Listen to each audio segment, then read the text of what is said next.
counting seconds. Yeah. The more you know. Right. I guess I don't know how to use my own camera. All right, so take two. So it's Justin and Carter here with Blacktop Dynamics, and we decided to kind of sit down and put this video together because it's probably been about a month since we posted the Junkyard video. Yep, pulling the VG33 out. Yep, so we decided that we would take a few minutes to kind of like sit down and update you guys on the Z31, the AE86, and the van, just to kind of get everyone caught up to speed. There's a lot of big stuff coming down the pipe, but it's been very hard to put out content because of trying to get that stuff squared away. Yeah. There's been a lot of planning recently, and a lot of just like menial work that, I mean, maybe people would want to see it, maybe not. I mean, we're really just focused on trying to get the AE86 running at this point. Yeah. So I guess we'll start with the Z31. You want to give a rundown? Again? Again, now that the camera is actually recording. So, as you guys have seen, as we documented, it's kind of just been a lot of lesson learning with this build. So this is really my first like mechanical teardown of anything. I mean, I did the transmission swap a couple years ago, which was my first introduction to drivetrain and stuff. But this is the first time I've gotten an engine pulled apart. So just going back to the beginning to recap, so I was working on my timing job doing my valve covers, and I ended up drilling into the front of my crankshaft. Yada yada. Had to pull the engine out, had to take the crankshaft out and replace the crankshaft. So good times. Yeah, so the biggest issue that I found once I tore it down is the fact that I had some detonation damage in one of my cylinders. So one of my pistons was pinged really bad. There's a little bit of slight damage to the head as well. So looking at trying to find another set of like stock pistons was becoming really difficult to be able to find something that, because I really wanted to get, if I was going to go something the original spec, I didn't want to go with a crappy D&J set. I really wanted to get a true Nissan set of pistons, but after posting the forums, I just couldn't really find anything. So, the other option would be to go with a nice set of forged pistons, but very few manufacturers actually make something specifically for the Z31 VG30. Everything is for the VG30 DETT. So everything's for the twin turbo one. So some guys do run the twin turbo pistons with the 4 valve reliefs, and they work, and it's fine. But, you know, it's just a lot of money to have something that's not really matched to your engine. So that's kind of the reason we went down the VG33 route, because there are plentiful in the junkyards in both Xterras and Pathfinders. It'd be cheap and easy to pull one. You get a little displacement. It was fairly cheap and easier. Yeah, you gained some displacement, and hopefully you found an engine that was in better condition than the one that I got, or at least equitable condition. Right. So we ended up at our local yard, and we pulled a VG33 out of a Xterra, and from what we could tell, it looked like it was going to be a pretty healthy engine. So, I mean, the fluids were really fresh on it. When I pulled it out and started digging into it, it looked like the timing job was done just recently. It had a new Gates water pump and stuff, and it looked pretty nice. But once I got the valve covers off first, the first thing I noticed was a bunch of oil coking, like a bunch of flaky oil just all over the rockers and all over the head. So we figured probably a truck motor, see some abuse, et cetera, et cetera. I also, a lot of those parts swap over from the VG30. They're basically the same like rocker setup. So whatnot, I thought I'd hot tank the heads and then swap all of my stuff onto it. But I did finally get one of the heads off, and we found that, honestly, the block was in way worse condition than my VG30. I mean, it had a ton of scoring. Yeah, there's one cylinder wall in particular, and we'll put in some footage to show you, but there's some, like, very, very deep scoring. Yeah, I mean, it's this uneven patch. It's really bad. I mean, I don't even know how it gets that bad. Honestly, I don't know, maybe a ring issue or something. I guess. But yeah, regardless, it ended up being in a lot worse condition. I mean, the pistons might have been okay, but regardless, we're at the same point. I was going to have, if I wanted to build the block for anything decent in power, I was going to have the block honed at least, and probably would have had to been overboard based on all that scoring. So honestly, after mulling it over, I kind of went back to the original block, because my original block was actually in really good shape. I mean, maybe a couple black spots on the actual cylinder walls, but nothing that couldn't be fixed with a hone, really. So I went ahead and kind of put the VG33 to the side and have focused back on the VG30. So I've got my block and heads down at my local machine shop being looked at. and I've reached out to Real Street to purchase some actual VG30 ET pistons. So as I said, they're pretty rare, but it looks like JE doesn't have a template to make custom VG30 pistons. So I'm looking to do 8.5 to 1 compression, and I am going to go 0.5 millimeter over, just to have something fresh and have something match so my machine shop can bore out my cylinder and hone it specifically to that piston. So I'm still waiting to hear back from Real Street on that, but I've begun that process to get that started. I'm still probably going to go with a more aggressive cam, so I'm going to do a Schneider regrind, probably like a 270 cam or something like that. But really, with the Z31, I'm kind of in the waiting phase. I mean, we're making some progress. Everything's down to the machine shop. I did order a new gasket kit, so I am going to do new valve seals and have my valves relapped for a little bit of head work, and then I'm going to upgrade the valve springs when I do the reground cam. So really, there's not a lot that's been able to be shown for that recently. That's why the updates have kind of stopped. So the pistons are at least a 3-week lead time, and I still haven't heard back from Real Street. So we're hoping to make as much progress as we can here soon, but we're still just kind of waiting at the moment. So with the new plan for the VG30, what is the ideal power number with that setup?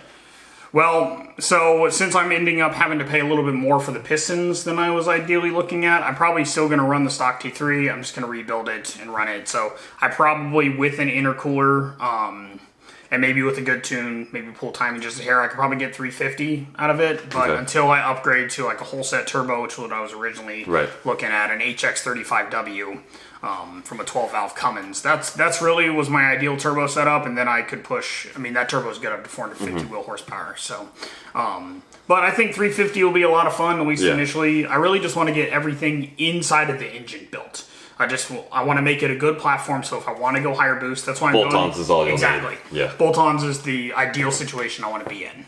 Because I'm going to have to probably have some custom exhaust work done to get the HX35W situated correctly. We got to look at my manifold as well. There might be a tiny crack, so we got to take a look at that. Oh, really? Yeah, maybe.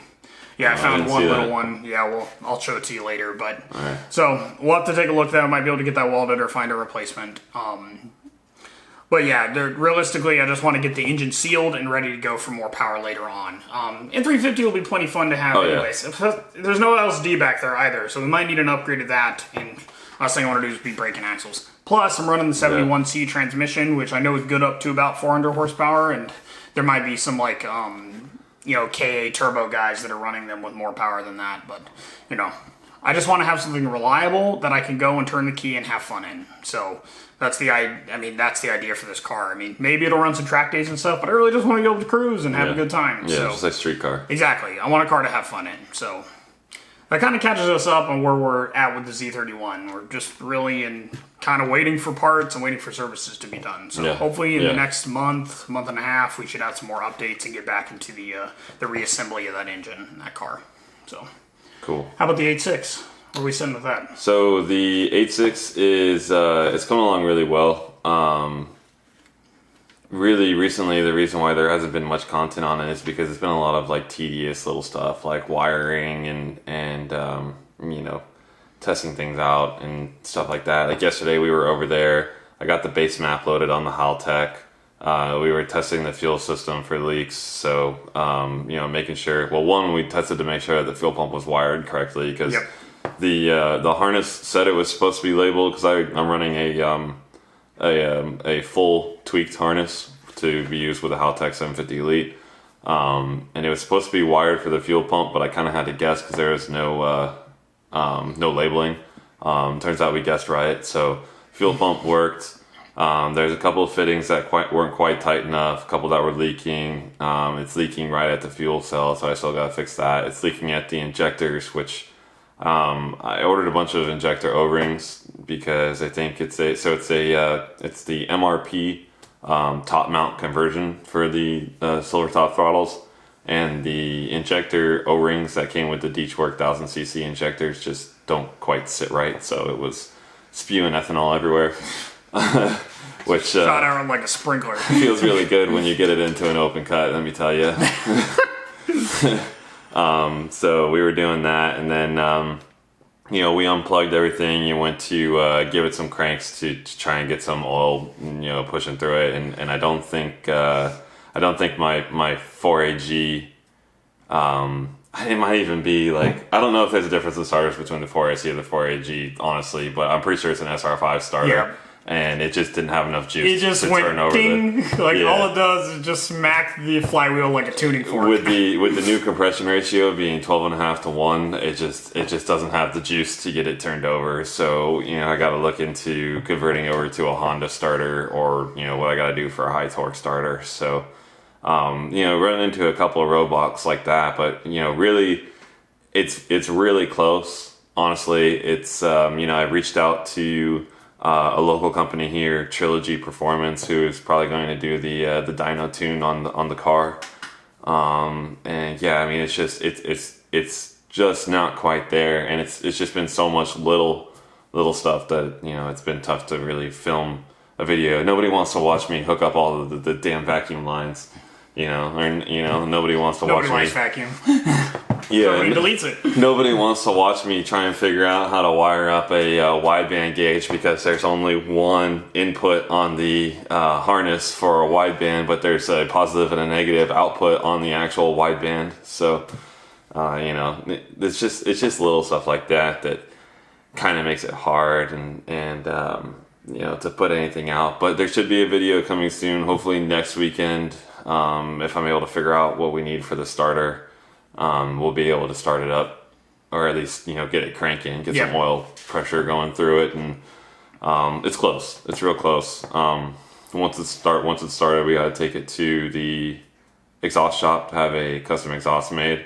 So I'm running the Martellius R1 header, which is a nice header. I kind of wish it was stainless steel. It is ceramic coated, but it's designed for a 4AG that's running a cam duration of over 290, which I'm running a 302, which is really big. So we kind of went with that one. But the exhaust that goes with it, their higher performance exhaust, to be completely frank, it's not loud enough for what I want. I want it to be a little bit obnoxious, so I'm going to take it to nothing crazy, but a little bit more than it is. So I'm going to take it to an exhaust shop and have them make a custom exhaust with maybe like a vibrant resonator in it and some shotgun tips or something. But so yeah, once the car's started, we got to do that, and then we can take it to the dyno to get tuned, and then once we're through with the break-in, the tune is good, we'll look at adding the AccuSump to help with the oiling up at the high RPMs, because I am running a stock silver top oil pump with the SQ Engineering pressure mod to try and keep the oil pressure up at high RPMs. So, but other than that, I'm really itching to get the car on the road. It's been sitting for a year and a half now. Yep. Since we took out the 16 valve the first time. April maybe. Yeah. So it's been quite a while. I mean, granted, as far as it's come in that amount of time, looking back on it, it's pretty far. But engine bay is a dramatic difference from when we found it. I mean, it's some top quality stuff when you start looking at it. There's a lot of quality parts in this build. Something about those Toda cam gears, especially how they play against the valve cover. Yeah, it's good stuff. Those are good choices. Yeah, so I'm excited to see it. I'm excited to hear it. I'm excited to drive it. But that should all be coming pretty soon here. So that's pretty much. Hey, it's looking a lot more like a car too. This guy bought a bumper finally. I did. I bought an eBay bumper. $299 free shipping, because the price on original bumpers is just outrageous. Yep.